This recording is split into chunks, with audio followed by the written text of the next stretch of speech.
Screen दिसते सगळ्यांना?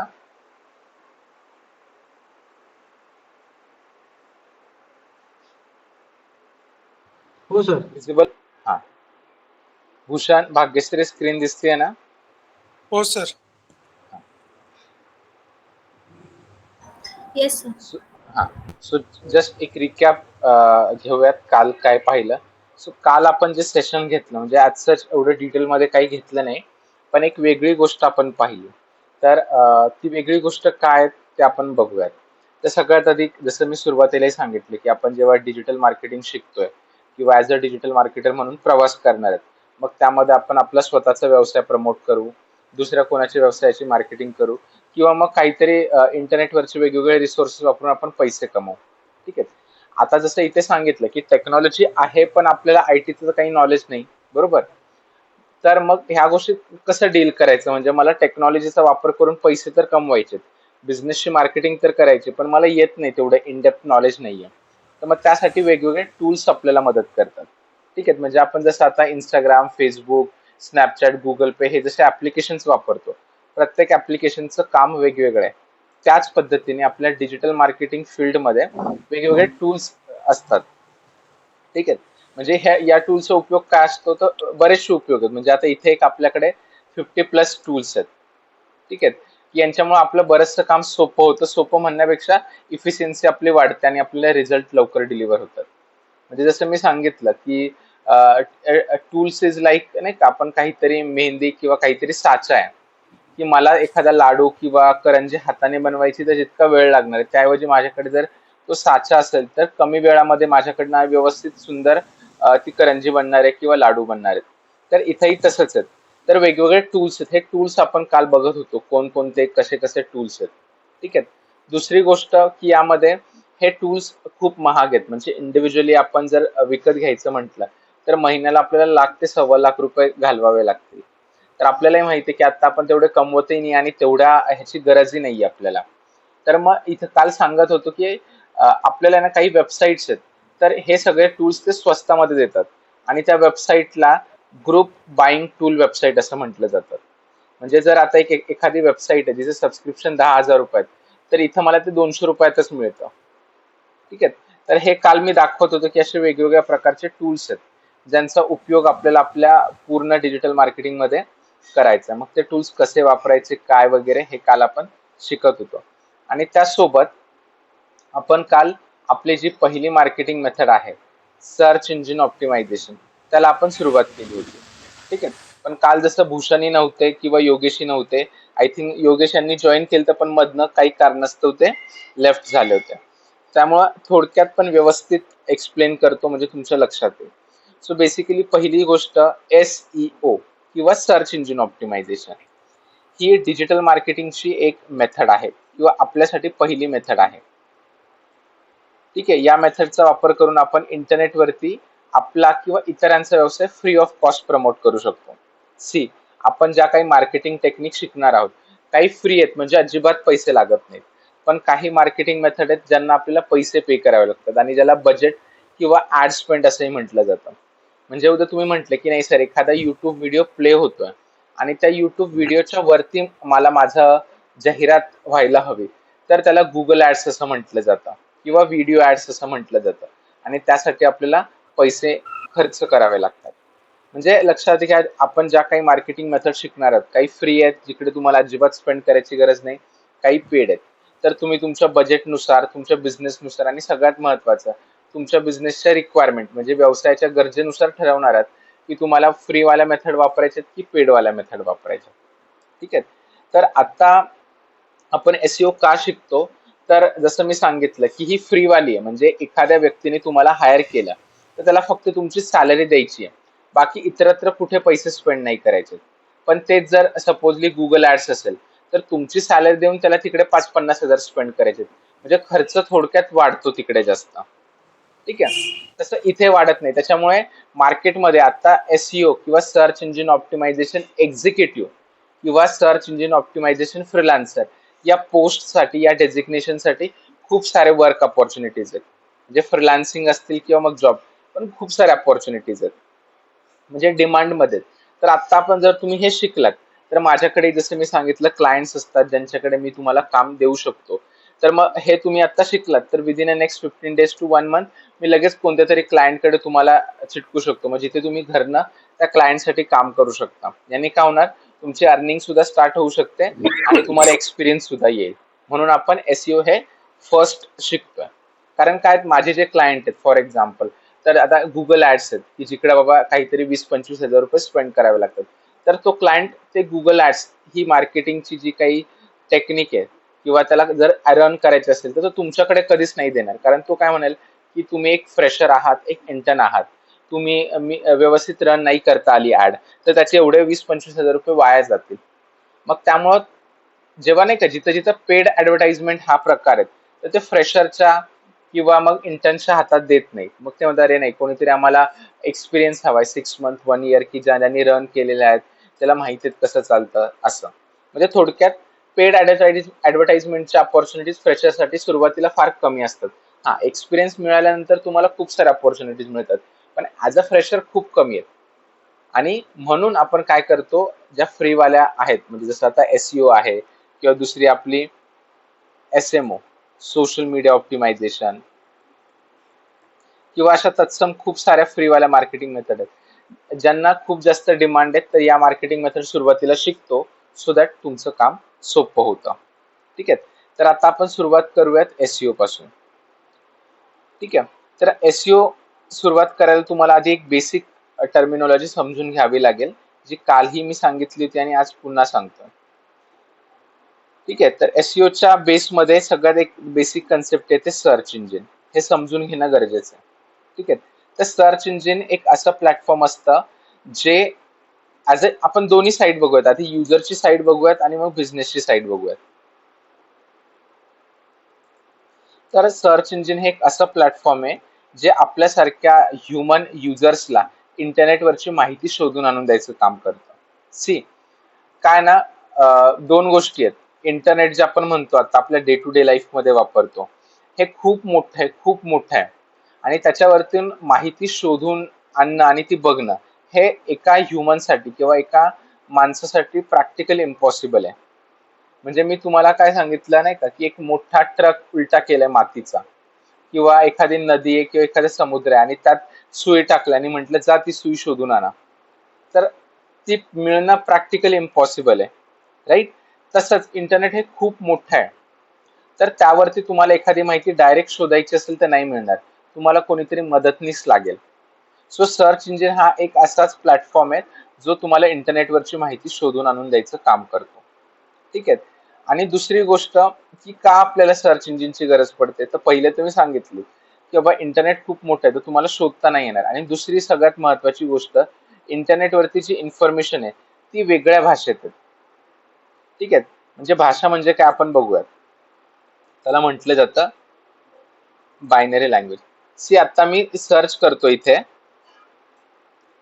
इथं तुम्हाला ही माहिती दिसते जी तुम्हाला वाचता येते आणि वाचल्यानंतर तुम्ही समजून घेऊन त्यावरती क्लिक करता. हे का शक्य आहे माहित आहे. तर हे जे सर्च इंजिन नावाचं प्लॅटफॉर्म आहे ना हे तुम्हाला समजणाऱ्या भाषेमध्ये ते सगळं कन्वर्ट करून देतोय. कारण इंटरनेटवरती जो डेटा किंवा जी इन्फॉर्मेशन अवेलेबल आहे ती सगळी बायनरी लँग्वेज मध्ये असते. मी तुम्हाला इथे बायनरी लँग्वेज काय असते ते दाखवतो.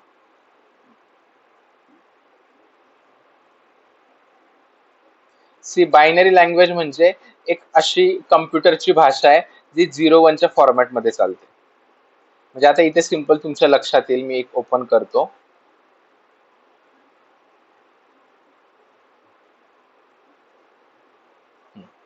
दिसते सगळ्यांना एक ग्रीन कलरची table.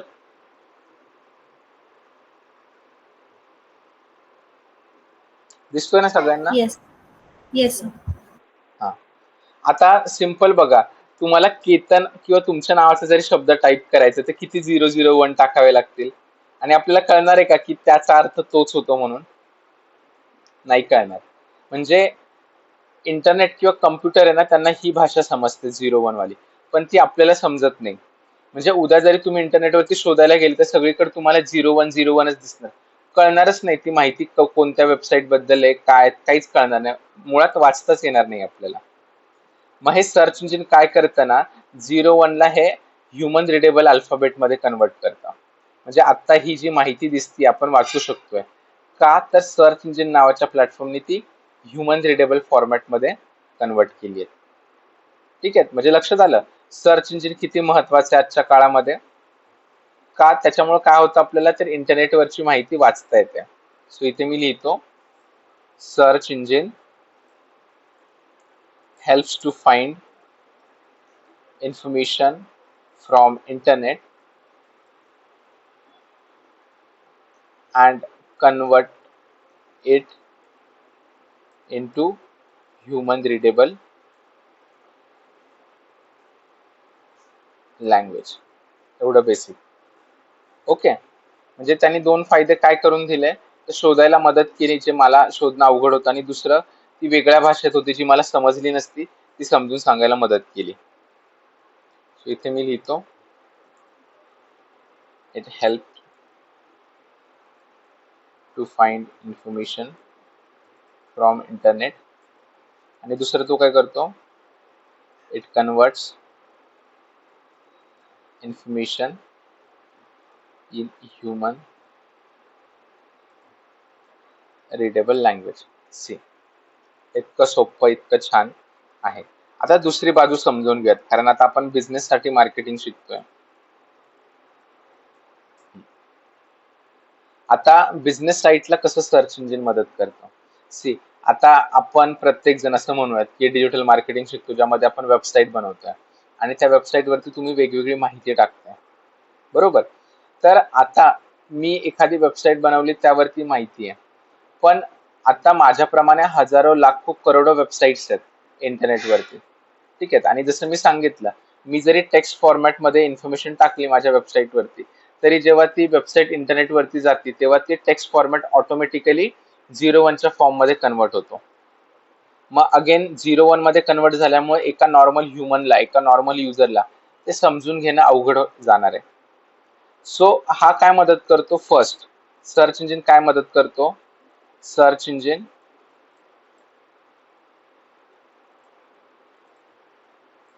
understand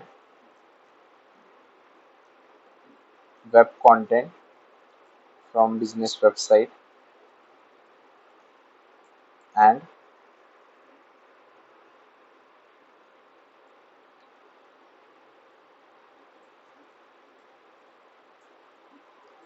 suggest website to users who are searching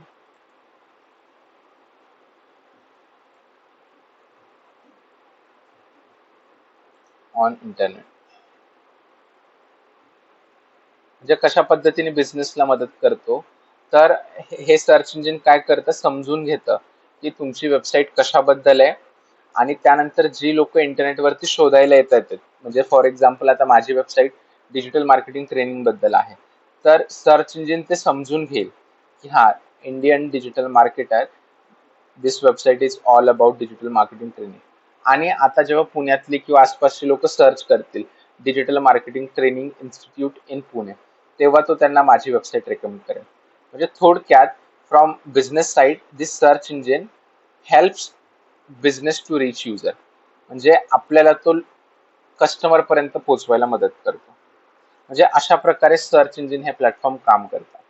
ठीक आहे, आता हे सर्च इंजिन म्हणजे काय, एक प्लॅटफॉर्म किंवा सॉफ्टवेअर आहे, पण अशा पद्धतीचं सॉफ्टवेअर, अशा पद्धतीचा प्रोग्राम वेगवेगळ्या कंपन्यांनी डेव्हलप केलेला आहे.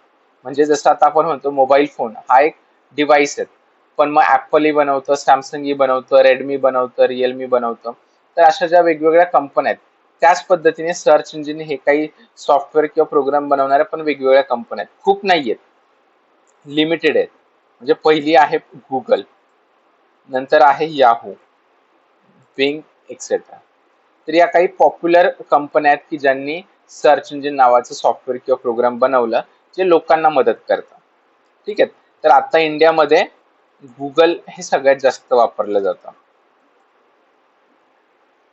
म्हणून आपण आता आणि असं काही नाही की तुम्ही गुगल शिकला म्हणून मग बाकीवरती तुम्हाला प्रमोट नाही करता येणार. तुम्ही एकदा तुम्हाला समजलं की गुगलवरती वेबसाईट कशी प्रमोट करायची, कसं लोकांपर्यंत पोहोचायचं, तर ते बाकी तुम्हाला सर्च इंजिन वरती पण ऑटोमॅटिक जमतं. त्यासाठी काही वेगळं शिकायची गरज पडत नाही. सो सर्च इंजिन ऑप्टिमायझेशन मध्ये आपण काय शिकणार आहोत की गुगल या प्लॅटफॉर्म वरती लोक काहीतरी शोधण्यासाठी येतात. ओके, माझ्या बिझनेसशी रिलेटेड काहीतरी शोधण्यासाठी लोक गुगलचा वापर करतात. ही एक बाजू झाली. दुसरी बाजू काय, की लोक जी गोष्ट शोधतात ते देणारे 100 जण आहेत. म्हणजे फॉर एक्झाम्पल इथे योगेश आलेत, त्यांनी टाकलं बेस्ट हॉटेल इन लोणावळा, पण हॉटेल असणारे 100 जण आहेत लोणावळ्यामध्ये. ओके, पण ह्या सर्च इंजिनचा प्रॉब्लेम काय की त्याच्याकडे एका पेजवरती फक्त 10 जणांना जागा आहेत. त्यामुळे गुगल काय करणार आहे, त्या 100 पैकी फक्त 10 जणांना पहिल्या पेजवरती दाखवणार आहे. जसं की इथं दाखवलंय. म्हणजे आता सपोज ह्या काही ऍड्स आहेत, इथे आलो आणि या काही वेबसाईट्स आहेत, सी इथपर्यंत. आता ते संपत नाहीये, पण दिस इज अ पेज नंबर 1. म्हणजे थोडक्यात सर्व्हिस देणारे 100 जण आहेत, पण या गुगलकडे 10 जण आहेत, किंवा गुगल फक्त त्यातल्या 10 जणांनाचीच वेबसाईट युजरला दाखवणार आहे. तर आपण एसईओ मध्ये काय शिकतो की लोकांसमोर कसं यायचं. ठीक आहे, कसं यायचं म्हणजे काय ते सांगतो. बेसिकली गुगल काय करतो ना, की जेव्हा एखाद्या गोष्टीसाठी 100 जण आहेत, म्हणजे फॉर एक्झाम्पल 100 हॉटेलवाले आहेत लोणावळ्यात, तो सगळ्या वेबसाईट व्हिजिट करतो, समजून घेतो की यातली बेस्ट रिलेव्हंट वेबसाईट कोणती आहे युजरसाठी, आणि त्याच बेस्ट किंवा टॉप 10 वेबसाईट लोकांना दाखवतो. सगळ्यांनाही दाखवतो पहिल्या पेजवरती. त्या 100 पैकी पहिल्या 10 वेबसाईट तो लोकांना त्याच्या पेजवरती दाखवणार आहेत. तर मला आता लोकांसमोर यायचं असेल तर मला पण त्या टॉप 10 मध्ये यावं लागणार, आणि टॉप 10 मध्ये यायचंय तर मला समजून घ्यावं लागणार की गुगल काय क्रायटेरिया वापरतो, काय फॅक्टर्स वापरतो हे ठरवायला की पहिल्या टॉप 10 मध्ये कोण येणार. मग मला ते समजून घ्यायचं आणि त्या पद्धतीने त्या गोष्टींवरती काम करायचं आहे. ओके, म्हणजे फॉर एक्झाम्पल मी सांगतो की मला IPS ऑफिसर बनायचंय आणि त्यासाठी MPSC एक्झाम घेतलीये. ठीक आहे, अप्लाय करणारे 100 जण आहेत, पण MPSC जे आहे त्यातले त्या पहिल्या 50 जणांच निवडते. तर मला हे समजून घ्यायचंय की त्या 50 जणांच्या निवडीमागचा क्रायटेरिया काय आहे. ठीक आहे, आणि त्या क्रायटेरिया मला एकदा समजला की बाबा हा, मग ते रनिंग बघतात, ते फिजिकल बघतात, मग ते मेंटल बघतात, किंवा इंटरव्ह्यू घेतात, किंवा एक्झाम द्यायला, हे मी समजून घेतलं. आता या सगळ्यांमध्ये मी काम करणार आणि बेस्ट परफॉर्म करायची हे ठेवणार, प्रयत्न करणार.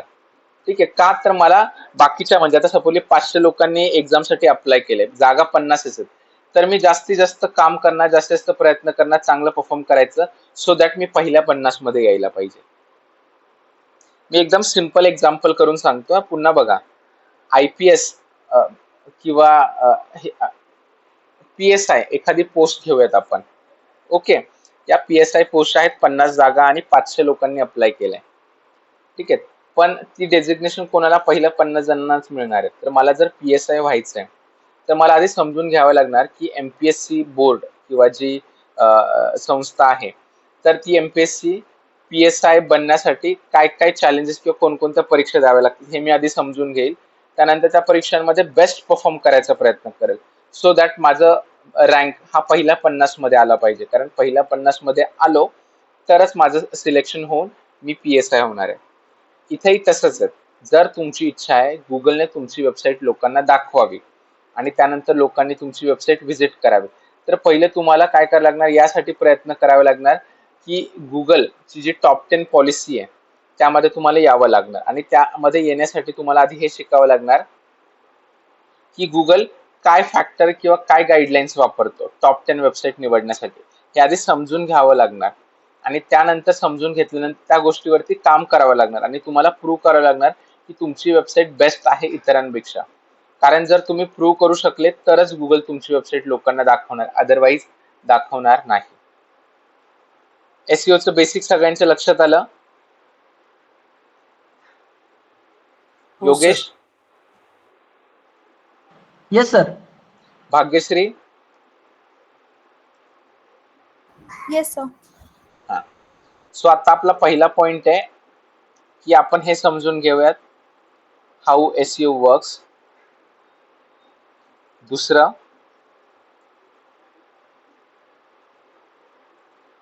what are the SEO factors and how to work on them to achieve top position in search engine and get more traffic. See 3 गोष्टी शिकायच्या आहेत आपल्याला. एसईओ कसं काम करतं, मग काय कोणकोणते फॅक्टर्स ज्याच्यावरती मला काम करावं लागणार आहे, आणि मग दुसरं त्याच्यावरती ऍक्च्युअली आपल्याला काम करायचंय आणि बेस्ट आपल्याला आउटपुट द्यायचंय, सो दॅट आपली वेबसाईट जास्तीत जास्त लोकांना विजिबल होईल. चला, आता पहिला आहे हाऊ एसईओ वर्क्स. तर आता मी थिअरी तर तुम्हाला ऑलरेडी सांगितली की इंटरनेटवरती नाही का हजारो सर्व्हिस प्रोव्हायडर वेबसाईट आहेत. म्हणजे तुम्ही एक एक्झाम्पल घेतलं आता, काय बेस्ट मोबाईल अंडर 20,000 किंवा मग बेस्ट हॉटेल इन लोणावळा किंवा मग अजून काय बेस्ट रेस्टॉरंट इन पुणे. तर हे लोक जेव्हा सर्च करतात, लोकांनी काय केलंय, सर्च केलं एखाद्या गोष्टीबद्दल की रेस्टॉरंट्स इन पुणे. तर आता पुण्यामध्ये हजारोपेक्षा जास्त रेस्टॉरंट आहेत. तर गुगल काय करतो, या हजारांमधले बेस्ट जे आहेत टॉप, काही फॅक्टरच्या बेसिसवरती, काही गाईडलाईन्सच्या बेसिसवरती तो यातल्या हजारांमधल्या टॉप 10 रेस्टॉरंट्स निवडतो, टॉप 10 हॉटेल्स निवडतो किंवा टॉप 10 बिझनेसेस निवडतो आणि ते लोकांना या पेजवरती दाखवतो. ज्या पेजवरती तुम्हाला वेगवेगळ्या वेबसाईट दिसतात त्या पेजला SERP असं म्हटलं जातं.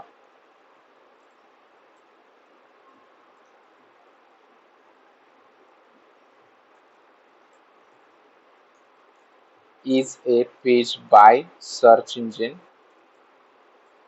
where you can see various website links related to your search query.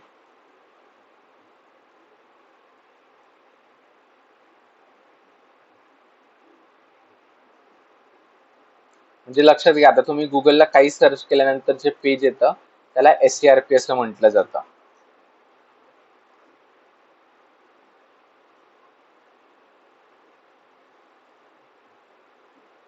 ठीक आहे. आणि आपली धडपड हीच आहे की लोक जेव्हा सर्च करतील तेव्हा इथं माझी वेबसाईट दिसायला हवी, आणि ती दिसण्यासाठी जे काही करावं लागतं that is called as SEO किंवा search engine optimisation process. Okay, आता आपण समजून घेऊयात what are the SEO factors.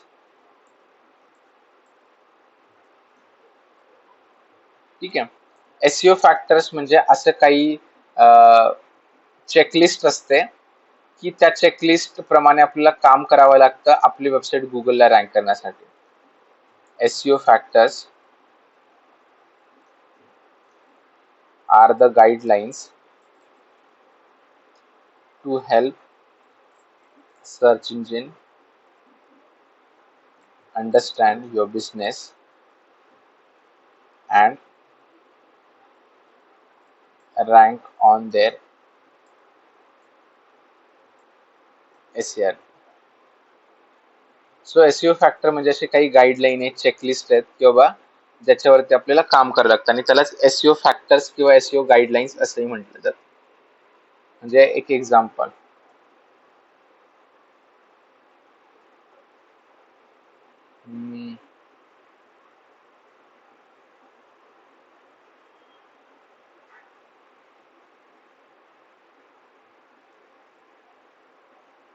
हे जे दिसतंय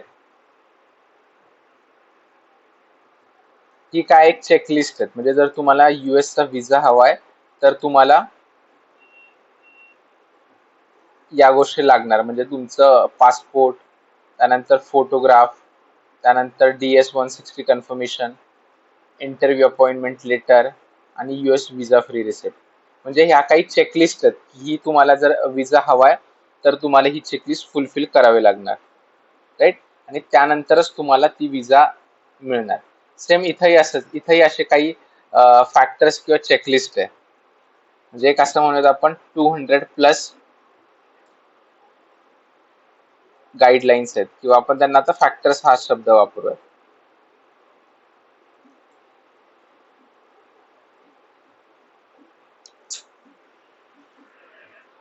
एक मिनिट बंद झाला. सो असे आपल्याकडे 200+ गाईडलाईन्स किंवा फॅक्टर्स आहेत, ज्यांच्यावरती आपल्याला काम करावं लागतं, सो दॅट ते केल्यानंतर मग आपली वेबसाईट गुगलला चांगल्या प्रकारे विजिबल होते किंवा रँक होते.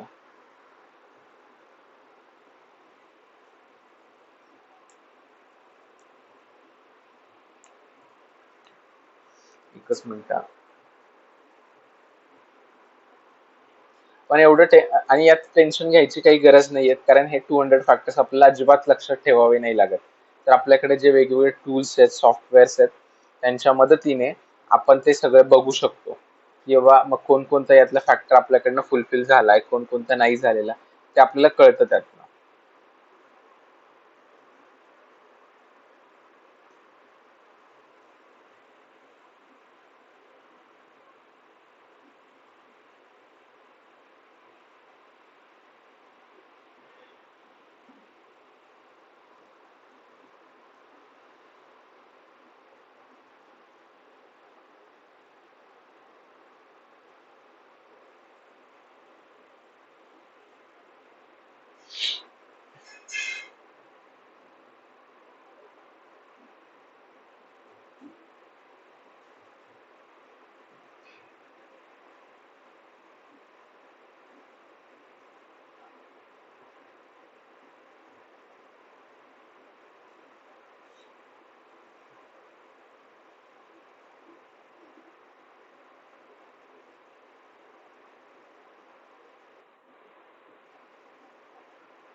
तर सगळ्यात आधी आपल्याला समजून घ्यायचंय की ती चेकलिस्ट काय आहे, किंवा ते फॅक्टर्स कोणकोणते आहेत. ठीक आहे. त्याच्यानंतर आपल्याला त्या फॅक्टर्स वरती काम करायचंय, आणि हे काम केल्यानंतर आपली वेबसाईट ऑटोमॅटिक गुगलला रँक होणार आहे. म्हणजे लोक जेव्हा सर्च करतील तेव्हा लोकांना दिसणार आहेत, आणि लोकांना दिसल्यानंतर डेफिनेटली लोक आपली वेबसाईट व्हिजिट करणार आहेत. ठीक आहे. पण हे जे 200 फॅक्टर्स आहेत, एसईओ फॅक्टर्स, हे 3 कॅटेगरीमध्ये किंवा 3 टप्प्यांमध्ये डिवाइड केलेले आहेत. ओके. आणि त्याला म्हटलं जातं एसईओ टाईप. तर कोणत्या 3 प्रकारे एसईओ केलं जातं ते बघा. Technical SEO, on page SEO आणि ऑफ पेज. आता यामध्ये मी तुम्हाला एकदम 2 सोपे एक्झाम्पल देईल, जेणेकरून तुम्हाला टाईप एकदम क्लिअर होऊन जातील. जसं आपण शाळेमध्ये म्हणजे नाही का आपल्याला मार्क्स मिळतात, एकाच एक्झामचे मिळून मार्क्स मिळतात का रे, किंवा टोटल होते का आपले सगळे, म्हणजे जे काही तुम्हाला पर्सेंटेज मिळतात, जो काही शाळेमध्ये तुम्हाला रँक मिळतो, तो फक्त एका विषयाचं किंवा एकच प्रकारची एक्झाम घेऊन बनतं का रे? भूषण, बनतं का फक्त एकच पेपर, की तू मॅथ्सचा पेपर दिला म्हणून तुझा फर्स्ट नंबर येईल का? नाही सर. नाही. तर काय केलं जातं, तुमचे एक एक्झाम्पल, तुमच्याकडनं 70 मार्काचे थेअरी पेपर लिहून घेतले जातात, त्यानंतर कदाचित तुमचे प्रॅक्टिकल्स होतात, त्यानंतर तुमचे वायवा होतात, म्हणजे नाही का ओरल एक्झाम, त्यानंतर तुमच्या काही प्रमाणात शाळेत फिजिकल एक्झाम पण होतात 20 मार्काच्या, आणि अशा वेगवेगळ्या एक्झाम्स घेऊन मग त्या सगळ्यांची टोटल केली जाते, आणि मग ज्याला जास्त मार्क्स मिळतात तर तो पहिला दुसरा अशी रँक असाइन केली जाते, किंवा त्या हिशोबाने मग आपल्याला पर्सेंटेज दिले जातात. बरोबर की नाही? हो. असं का का वाटतं रे तुम्हाला, अशा वेगवेगळ्या एक्झाम्स का घेतल्या जात असतील?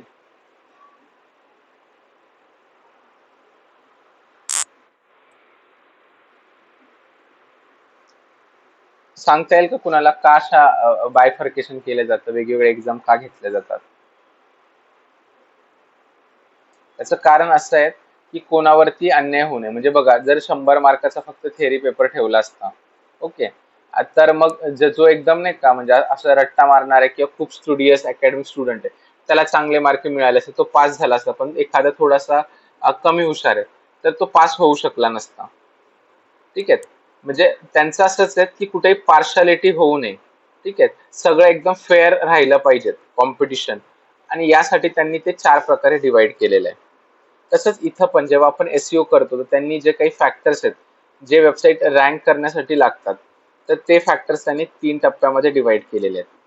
ठीक आहे, आता हे तर आपल्याला कळलं की बाबा की का 3 टप्प्यात डिवाइड केलेले आहे. सो दॅट जी काही तुमची कॉम्पिटिशन स्पर्धा आहे इतर वेबसाईट बद्दल, ती स्पर्धा फेअर राहिली पाहिजे. म्हणजे असं व्हायला नको की एखाद्याची वेबसाईट फक्त खूपच सुंदर आहे म्हणून त्याला पहिला रँक मिळाला. नाही, असं नाही व्हायला पाहिजे. म्हणून गुगल सगळ्या बाजूनी बघतो की तुमची वेबसाईट किती युजफुल आहे, तिचा स्पीड किती आहे, त्यावरती किती माहिती आहे, त्यानंतर वेबसाईट किती जुनी, सगळं बघतो. म्हणजे सगळ्या बाजूनी तो अंदाज घेऊन मग ठरवतो, अच्छा या 100 पैकी या 10 वेबसाईट बेस्ट किंवा रिलेव्हंट आहेत, ज्या युजरसाठी हेल्पफुल ठरू शकतात. ठीक आहे, तर आता यात मी एक एक्झाम्पल देतो तुम्हाला. हॉटेल इंडस्ट्रीच घेऊयात, म्हणजे तुमच्या डोक्यात एसईओचं कॉन्सेप्ट एकदम पक्क बसेल. ठीक आहे, म्हणजे एक ऑर्गनायझेशन आहे,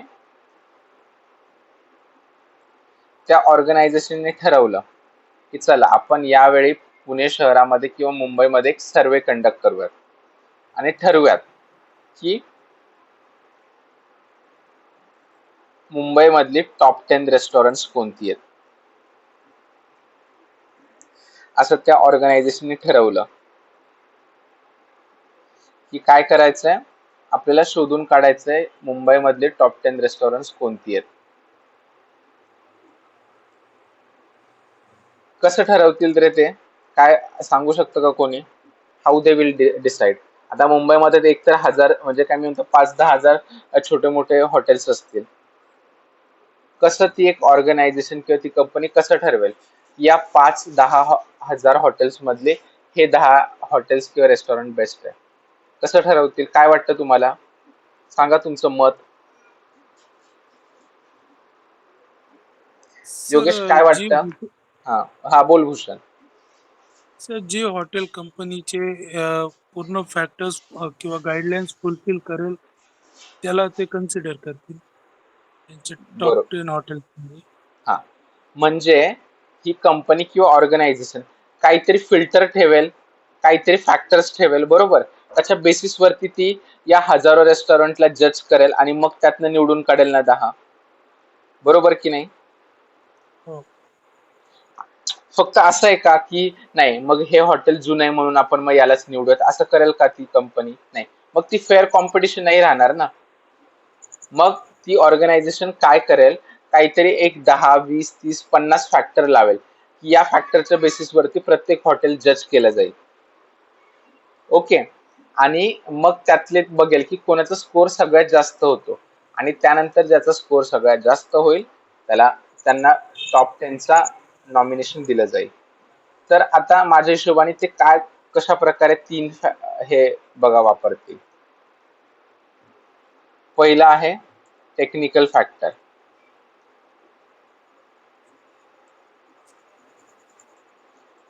यामध्ये ते बघतील हॉटेल किती जुनं आहे, हॉटेल किती मोठं आहे, हॉटेलचा मालक कोण आहे, त्याच्यानंतर हॉटेलचं लोकेशन काय आहे. ठीक आहे, या गोष्टी पहिल्या टप्प्यात त्या बघतील. दुसऱ्या टप्प्यात काय बघतील ते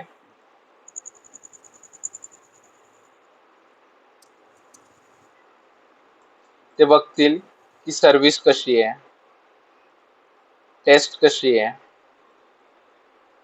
प्राइसिंग कशी आहे, किंवा इवन मेन्यू काय आहे, स्पेशालिटी काय इथली, आणि ऑफ पेज मध्ये काय बघतील ते,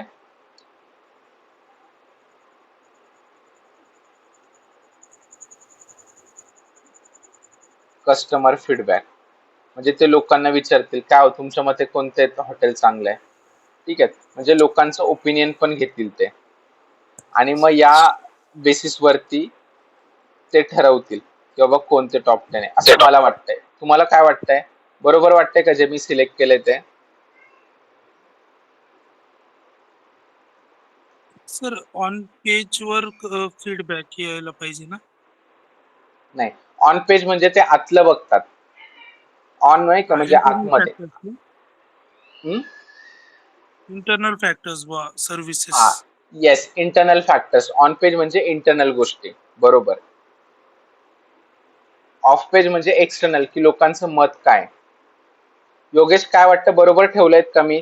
एखादा आपल्याला जर म्हणजे मुंबईतले काही लोणावळ्यातले हॉटेल्स आपल्याला ठरवायचे बेस्ट कोणते, तर काय या बेसिसवरती आपण जज करू शकतो का त्यांना? करू शकतो आहे, ना? हेच बरोबर आहे सर. हो. येस, सेम असंच, एक्झॅक्टली सेम गुगल आपल्या वेबसाईटला पण असंच जज करतो. तो टेक्निकल एसईओ फॅक्टर मध्ये बघतो, काय बघतो, तुमचं डोमेन किती जुनं आहे, ठीक आहे. त्याच्यानंतर तुमच्या वेबसाईट किती सिक्युअर आहे, तुमच्या वेबसाईटचा स्पीड किती आहे, त्यानंतर तुमच्या वेबसाईटचा डेटा कुठे स्टोअर केलेला आहे, त्यानंतर अजून एक्सेट्रा, त्या गोष्टी तो टेक्निकल मध्ये बघतो.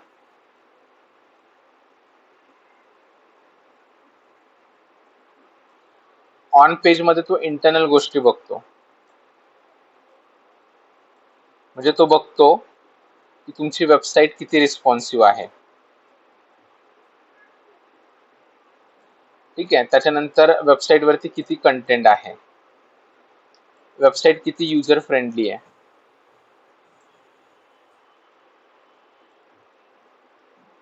त्याच्यानंतर वेबसाईट मोबाईल ऑप्टिमाइज्ड आहे का, त्यानंतर वेबसाईट वरती कीवर्ड्स वापरलेले आहेत का, इमेजेस आहेत का, अँड मच मोर, बरेचसे फॅक्टर आहेत.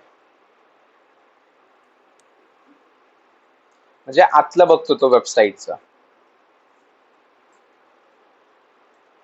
आणि ऑफ पेज म्हणजे तो बघतो की तुमच्या वेबसाईटला अदर किती वेबसाईट रेफर करतात, रेफरन्सेस फ्रॉम अदर वेबसाईट्स. म्हणजे एक सिंपल एक्झाम्पल, मी आणि भूषण दोघे पुण्यामध्ये डिजिटल मार्केटिंगचे क्लासेस घेतोय, पण माझ्या वेबसाईटला 100 दुसऱ्या वेबसाईट कडनं रेफरन्सेस येतात आणि भूषणच्या वेबसाईटला फक्त 30 अदर वेबसाईटचे रेफरन्सेस येतात. तर तो माझी वेबसाईट लोकांना दाखवेल का, तर तो म्हणतोय की केतनला जास्त रेफरन्स, कारण तो कसं लॉजिक लावतो ते बघा. आता तुमचे सपोजली गुडघा दुखतोय, ठीक आहे, आणि तुम्ही सगळ्यांना विचारताय की मी कोणत्या डॉक्टरकडे जाऊ. एका डॉक्टरचं नाव फक्त दोघांनी सजेस्ट केलं, पण एका डॉक्टरचं नाव 15 जणांनी सजेस्ट केलं. तुम्ही कुठल्या डॉक्टरकडे जाल रे?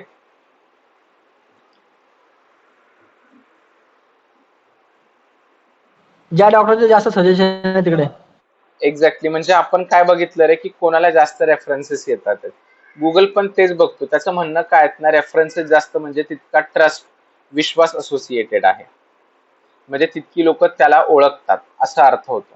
म्हणजे फॉर एक्झाम्पल, आता कसं वेबसाईट हा एक टेक्निकल पार्ट आला, राईट, ह्युमन नाहीये. तर मग तो म्हणतो अरे यार 100 अदर वेबसाईट, म्हणजे आपण म्हणतो ना की मी एक ह्युमन आहे आणि मला 100 लोक ओळखतात, म्हणजे मी चांगला पॉप्युलर आहे. पण दुसरा व्यक्ती त्याला फक्त 5 लोक ओळखतात, तो एवढा पॉप्युलर नाही, तेवढा विश्वासू नाहीये. तसंच इथं वेबसाईटला जितक्या अदर वेबसाईटचे रेफरन्सेस असतात, तितकी ती वेबसाईट जास्त ट्रस्टेबल आहे असं गुगल समजतो, आणि अशा वेबसाईट तो लवकर आणि पुढच्या पेजवरती रँक करतो. तर आता आपल्याला कशा पद्धतीने काम करायचं आहे, तर हे सगळे फॅक्टर आपल्याला समजून घ्यायचे. डोमेन एज म्हणजे काय, सिक्युरिटी कशी वाढवायची, स्पीड कसा वाढवायचा, त्याच्यानंतर रिस्पॉन्सिव्हनेस, कंटेंट एक्सेट्रा, किंवा मग रेफरन्सेस कसे मिळवायचे, हे सगळं आधी आपल्याला शिकून घ्यायचं आणि त्यानुसार काम करायचं. म्हणजे थोडक्यात एक एक्झाम्पल सांगतोय, हाऊ टू डू एसईओ. म्हणजे आता इथे तुमची वेबसाईट जर सिक्युअर नसेल तर वेबसाईट सिक्युअर करून घेणं इज अ एसईओ. तुमची वेबसाईट वरती कंटेंट नसेल, म्हणजे काही इन्फॉर्मेशन नसेल, तर वेबसाईट वरती इन्फॉर्मेशन अपलोड करणं. तुमच्या वेबसाईट वरती इमेजेस नसतील, इमेजेस अपलोड करणं, किंवा तुमच्या वेबसाईटला जर रेफरन्सेस नसतील ते रेफरन्सेस बिल्ड करणं, हे सगळं करणं म्हणजे एसईओ येतं. तर जेव्हा आपण ठरवतो की आता एसईओच्या माध्यमातून मला आपली वेबसाईट रँक करायची आहे, तर तेव्हा आपल्याला या या म्हणजे मी एक 4 गोष्टी दिल्यात, पण अशा खूप साऱ्या गोष्टी आहेत. त्या गोष्टींवरती आपल्याला वन बाय वन काम करावं लागतं आणि मग आपली वेबसाईट गुगलला रँक होते. बरं, तुम्हाला एकट्याने काम नाही करायचं, तर यासाठी वेगवेगळे प्लगइन्स आहेत. म्हणजे आठवा थोडंसं, जेव्हा आपण सुरुवातीला वेबसाईट बनवल्यात, तेव्हा वेबसाईटमध्ये मी प्रत्येकाला रँक मॅथ एसईओ नावाचं प्लगइन इन्स्टॉल करायला सांगितलं होतं. आठवतंय का सगळ्यांना? हो. एक आपण इलेमेंटर इन्स्टॉल केलं का, तर पेज डिझाईन करण्यासाठी. त्यानंतर साईट किट नावाचं एक प्लगइन आणि तिसरं रँक मॅथ एसईओ नावाचं प्लगइन इन्स्टॉल केलं. तर हे एक असं ऍप्लिकेशन आहे तुमच्या वेबसाईट मधलं, जे तुम्हाला एसईओ करायला मदत करतं. लक्षात येतंय? पूर्वी प्लगइन नव्हते. म्हणजे जेव्हा मी क्लास केला 2015 मध्ये, तर तेव्हा हे सगळ्यांना मॅन्युअली करावं लागायचं, म्हणजे टूल्स नव्हते. पण आता टूल्स आल्यामुळे तुमचं 50% काम ते टूल्स करतं. फक्त ते प्लगइन किंवा ऍप्लिकेशन इन्स्टॉल आणि सेटअप करायचं आणि तो निम्म अर्ध काम तुमचं करून देतो. ठीक आहे. त्यामुळे आपण एकतर वर्डप्रेस मध्ये वेबसाईट बनायला शिकतो का, तर हे प्लगइन्स फक्त वर्डप्रेस वेबसाईट मध्ये वापरतात, कोडिंगच्या वेबसाईटला नाही वापरतात. त्यामुळे आपण बनवायलाही वर्डप्रेस मध्ये शिकतो आणि आपली वेबसाईट पण वर्डप्रेस मध्येच बनवतो का, तर तिला मला रँक करता आली पाहिजे. कोडिंगच्या वेबसाईट गुगलला रँक करणं खूप अवघड आहे, खूप वेळ लागतो. कारण हे जे आता आपण एसईओ बोलतोय किंवा शिकतोय ना, हे इम्प्लिमेंट नाही करतायत लवकर कोडिंगच्या वेबसाईटमध्ये. आपल्याला तर करताच येत नाही. ज्याला डेव्हलपमेंट येते ना, त्याला आपल्याला सगळी माहिती सांगावी लागते, मग तो एक एक गोष्ट इम्प्लिमेंट करतो. तसं वर्डप्रेसच्या वेबसाईटमध्ये नाही. एकतर मदतीला प्लगइन्स आहेत आणि ते इतकं सोपं आणि सुटसुटीत आहे की आपण आपला एसईओ करू शकतो. ठीक आहे. सो आपण थ्रू आउट द सेशन्स हे शिकणार आहोत की कसं कसं करायचं, काय काय करायचं आणि त्या थ्रू वेबसाईट रँक करणार. फक्त आता एवढं लक्षात ठेवायचं, टेक्निकल एसईओ दररोज नाही करावं लागत, वन्स इन अ वाईल. म्हणजे आत्ता केलं तर कदाचित तुम्हाला 6 महिन्यानंतर, वर्षानंतर करावं लागणार. म्हणजे त्यात जे काही फॅक्टर्स आहेत ते ऑन पेज तुम्हाला प्रत्येक आठवड्याला करावं लागतं, every week and for every page. म्हणजे तुमच्या वेबसाईटवरती जेवढी पेजेस आहेत त्या प्रत्येक पेजवरती तुम्हाला काम करावं लागतं. आणि ऑफ पेज म्हणजे काय, हे तुम्हाला डेली करावं लागतं. सिम्पली लक्षात घ्या, ऑफ पेज म्हणजे काय ते एकदम सोप्या भाषेत सांगतो की आता तुमच्याकडे ग्रामपंचायतीचे, नगरपालिकेचे किंवा मग अजून कसले इलेक्शन्स लागलेत आहेत, बरोबर. इलेक्शन्स मध्ये कॅन्डिडेट नॉमिनेट केलेले असतात आपण किंवा ते फॉर्म भरतात, बरोबर. आता निवडून येण्यासाठी काय गरजेचं आहे रे, त्यांना मत मिळणं, बरोबर की नाही. वोटिंग मिळणं गरजेचं आहे, हो की नाही.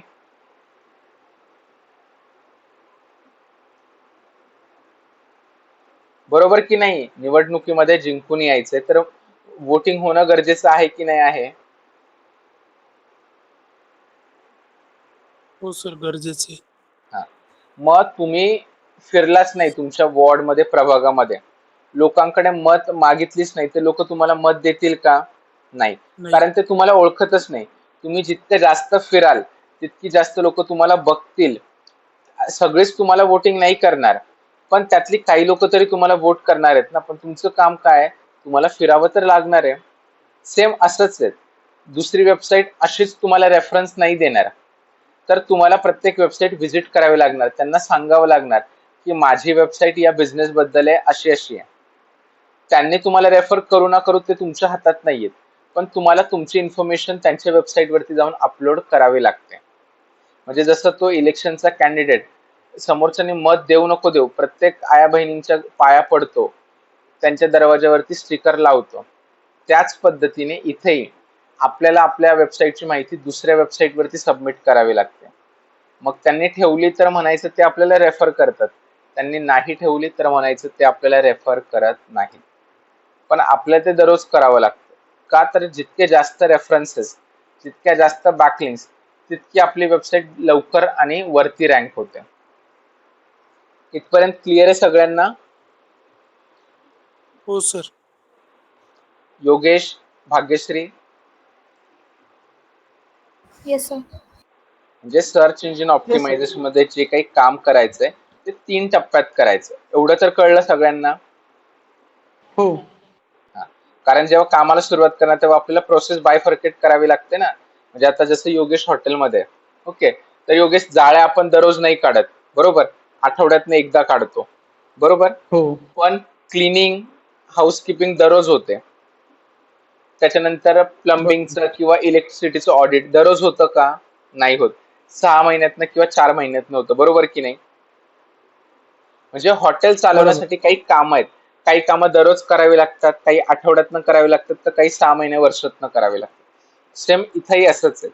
वेबसाईट रँक करायची तर 3 स्टेपमध्ये काम करावं लागणार, पण ती कामं दररोज सगळी नाही करायची. काही वर्षातनं एकदा करायची, काही आठवड्यातनं एकदा करायची आणि काही दररोज करायची. एवढं फक्त आपल्याला समजून घ्यायचं. आणि ती कामं काय आहेत, तर ऑलरेडी मी इथं थोड्याफार फरकाने दिलेली आहेत. म्हणजे इथे एक जस्ट टेंटेटिव्ह दिलेलं आहे, पण त्या डिटेलमध्ये एक पूर्ण लिस्ट आहे, ती मी तुम्हाला सांगणार आहे की कोणकोणते आहेत. ती फक्त लिस्ट प्रमाणे तुम्हाला कामं करायची. बरं, ती लिस्ट लक्षात ठेवायची गरज आहे का? अजिबात नाही. का? तर हा जो गडी आहे रँक मॅथ एसईओ, हा तुम्हाला मदत करतो. म्हणजे मी तुम्हाला एक लाईव्ह एक्झाम्पल दाखवतो याचं.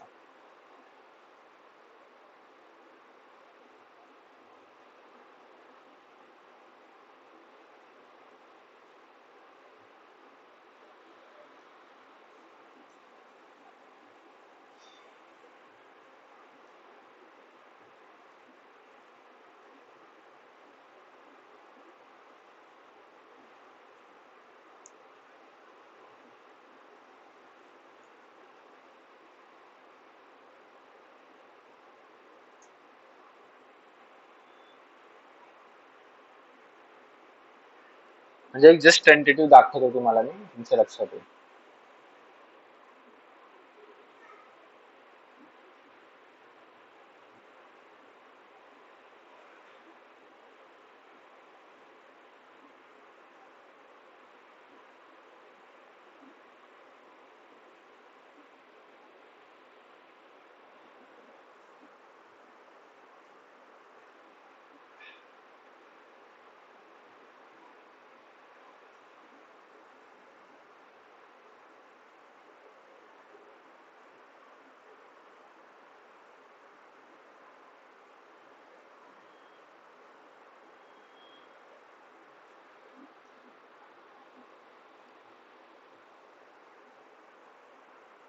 स्क्रीन दिसतीये का सगळ्यांना?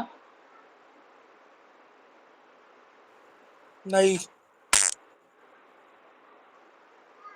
असं का होतंय? एकच मिनिट.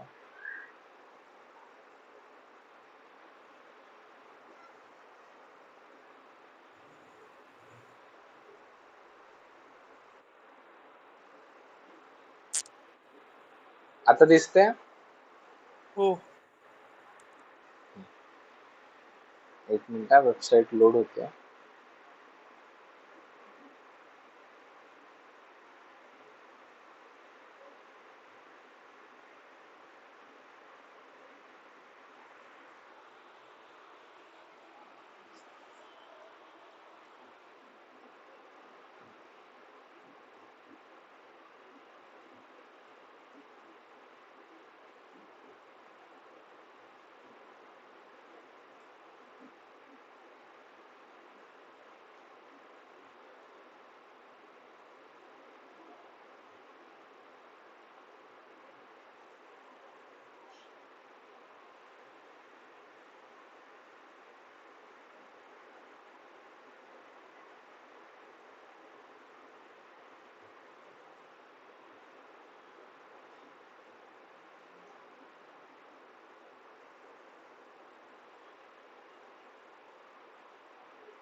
एक मिनिट, लोडिंग होतीये.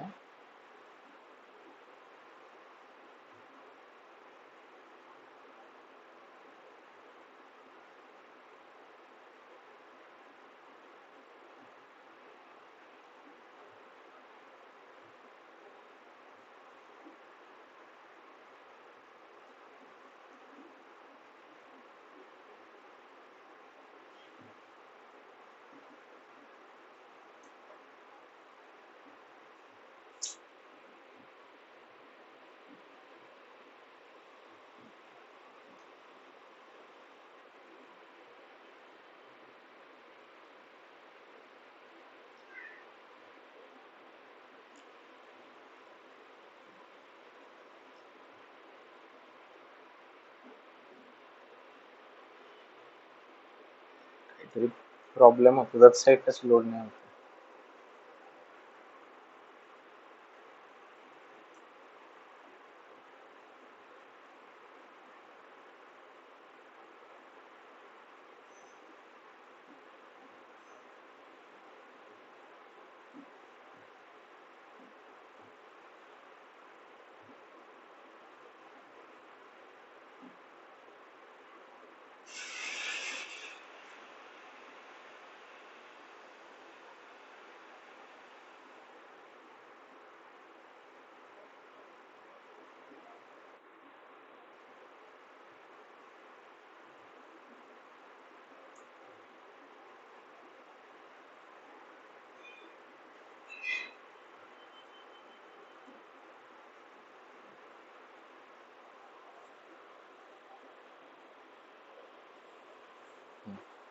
आता ही वेबसाईट आहे. सो आता इथे मी तुम्हाला थोडस दाखवतो. काय ना, या वेबसाईट वरती जे आर्टिकल्स आहेत, म्हणजे आता फॉर एक्झाम्पल इथे लिहिलेलं आहे the importance of environmental sustainability. तर माझी इच्छा आहे की जेव्हा निसर्गाबद्दल कोणी काही सर्च करतंय तेव्हा माझी वेबसाईट आणि प्रामुख्याने हे पेज आलं पाहिजे लोकांसमोर. ठीक आहे, तर मग मी काय करणार, याचं एसईओ करणार, ऑन पेज एसईओ. का तर वेब पेज हा वेबसाईटचा भाग आहे. तर आता इथे तुम्ही बघू शकता, इथे तुम्हाला स्कोर बोर्ड दिसतोय. तर आता मी जर एखादी गोष्ट विसरलो, बघा इथे मी दाखवतो, तर रँक मॅथ लगेच मला आठवण करून देतो की केतन, जर तुला रँक करायची ही वेबसाईट किंवा हे वेब पेज, तर तुला या पद्धतीने काम करावं लागेल. बघा इथे मला 9 स्कोर दाखवतोय. तर तो सांगतोय, बघा जेवढं रेड आहे ना, तो मला सांगतो हे ग्रीन करायचं आहे. म्हणजे बघा, जे फॅक्टर्स आहेत ते लक्षात ठेवायची पण गरज नाहीये बेसिकली. आता इथे एक मी तुम्हाला दाखवतो.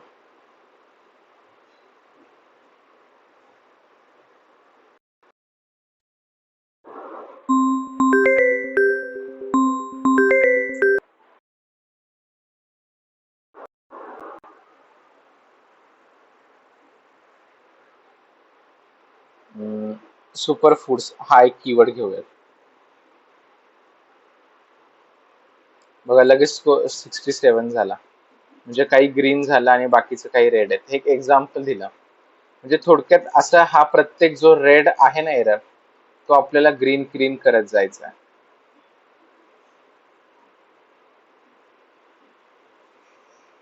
लक्षात आलं? अशा पद्धतीने आपल्याला काम करायचं. अजिबात अवघड नाहीये. ठीक आहे, एकदम सोपं आहे. फक्त काय आहेत की आपल्याला ते समजून घ्यायचं की टेक्निकल एसईओचे फॅक्टर्स कोणते आहेत, ऑन पेज कोणते आहेत, ऑफ पेज कोणते आहेत, आणि त्यानुसार फक्त असं काम करायचं. आपल्याकडे हे प्लगइन असणार आहेत. हे प्लगइन आपल्याला मदत करणार आहे समजून घ्यायला की काय काय कसं कसं करायचं म्हणून. फक्त त्या हिशोबाने आपल्याला काम करायचंय आणि आपली वेबसाईट आणि वेबसाईटवरचं प्रत्येक पेज हे गुगलला रँक होणार आहे. म्हणजे आता मी याचा ग्रीनचा अर्थ काय, आता इथे बघा काही ग्रीन दिलेला आहे. याचा अर्थ काय, तर मी जेवढे काही मला फॅक्टर सांगितले होते गुगलला वेबसाईट किंवा हे वेब पेज रँक करण्यासाठी, तर मी ते सक्सेसफुली फुलफिल केलेत, म्हणून माझा स्कोर 86 झालेला आहे. आपल्याला तो स्कोर आहे ना, तो 80च्या वरती घेऊन यायचा. म्हणजे सिम्पल असं लक्षात घ्या, तुम्हाला तुमची वेबसाईट किंवा तुमचं वेब पेज गुगलला रँक करायचं, तर त्यासाठी तुम्हाला 100 मार्काचा काही चेकलिस्ट आहे, त्यापैकी तुम्हाला 80 मार्क घेऊन यायचे, अबाव 80, आणि तुमचं पेज व्यवस्थित गुगलला रँक होईल. मग आता जिथं नाही केलेलं त्या पेजचं मला काम करायचंय, तेवढ्या पेजेसवरती एने. काहींचा बघा मोस्टली ग्रीन आहेत, काहींचं ग्रीन नाहीये, त्यांचं मला आता याचं 67 आहे, याचं 64 आहे. मग मला काही करून याला अप टू 80 पर्यंत घेऊन यावं लागणार. सो हे जे काही आपण बघतोय याला म्हटलं जातं ऑन पेज एसईओ. म्हणजे वेबसाईटच्या इंटरनल गोष्टींवरती काम केलं जातं. ठीक आहे, टेक्निकल फॅक्टर म्हणजे हे थोडं वेगळं असतं. बघा आपण वेबसाईट सुरुवातीला बनवल्या तेव्हा आपण 2 टप्प्यामध्ये वेबसाईट बनवायला शिकलो. ठीक आहे, पहिला टप्पा काय होता, वेबसाईट डेव्हलपमेंट, राईट, आणि दुसरा होता वेबसाईट डिझायनिंग. तर पहिल्या टप्प्यात काय केलं रे डेव्हलपमेंट मध्ये आपण, तर डोमेन, होस्टिंग आणि SSL विकत घेतलं, बरोबर की नाही. आणि त्या तिघांना कनेक्ट करून आपण कंट्रोल पॅनल नावाचं एक अकाउंट ओपन केलं किंवा डेव्हलप केलं. सो जे टेक्निकल एसईओ होतं ना ते मोस्टली कंट्रोल पॅनल मध्ये होतं, म्हणजे हे अकाउंट आपल्याला लागतं. आणि वेबसाईट डिझायनिंग कुठे केली आपण, तर WP डॅशबोर्ड मध्ये, म्हणजे आपण वर्डप्रेस इन्स्टॉल केला आणि त्याच्यामध्ये वेबसाईट डिझायनिंग किंवा कंटेंट टाकायला सुरुवात केली. सो आपलं जे काही ऑन पेज आहे ते या WP डॅशबोर्ड मध्ये होतं. म्हणजे आताही मी तुम्हाला जे दाखवतोय, सी हा WP डॅशबोर्ड आहे, सी डॅशबोर्ड, आणि हा वर्डप्रेस डॅशबोर्ड मध्ये ऑन पेज होता आणि ऑफ पेज बाहेर दुसऱ्या वेबसाईट वरती होतं. सो लक्षात आलं. सो जे काही आता आपल्याला फ्रॉम मंडे ऑनवर्ड करायचं आहे, तेव्हा आपल्याला या 3 गोष्टीवरती काम करायचं आहे आणि त्या 3 गोष्टीच्या मदतीने आपली वेबसाईट आणि प्रत्येक वेबसाईटवरचं वेब पेज रँक करायचं. इथपर्यंत क्लिअर आहे सगळ्यांना? हो. सो पहिला टास्क काय, वेबसाईट आपल्या बनवायची, त्यानंतर त्या वेबसाईटवरती माहिती टाकायची आणि नंतर टाकलेली माहिती गुगलला समजून सांगायची थ्रू दोज फॅक्टर्स. त्याला समजली तर तो लोकांना सांगणार, त्याला नाही समजलं तर तो लोकांना सजेस्ट नाही करणार. फॉर एक्झाम्पल, मी एक ब्रोकर आहे आणि तुमच्याकडे एखादी गोष्ट विकायला आहे.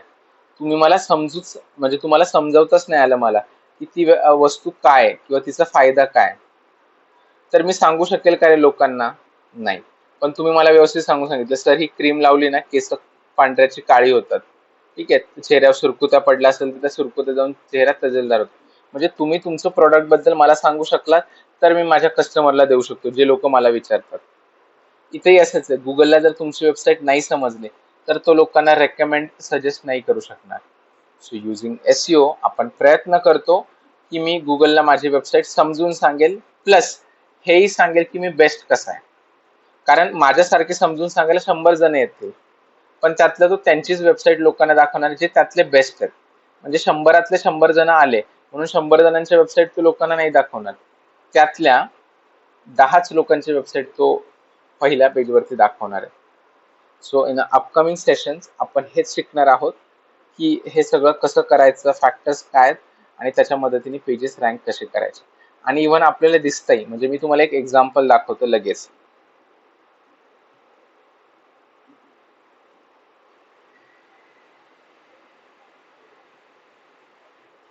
दिसतंय का इथे तुम्हाला व्हॅल्यू फोकस म्हणून? हा आपला क्लायंट आहे सर्च इंजिन ऑप्टिमायझेशनचा. आपण याकडून महिन्याला 10,000 रुपये घेतो.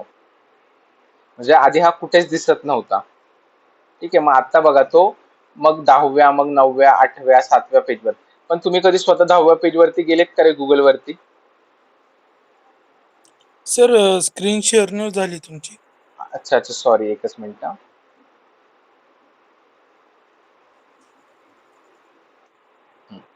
मी हे सर्च केलं, stock market courses in Pune.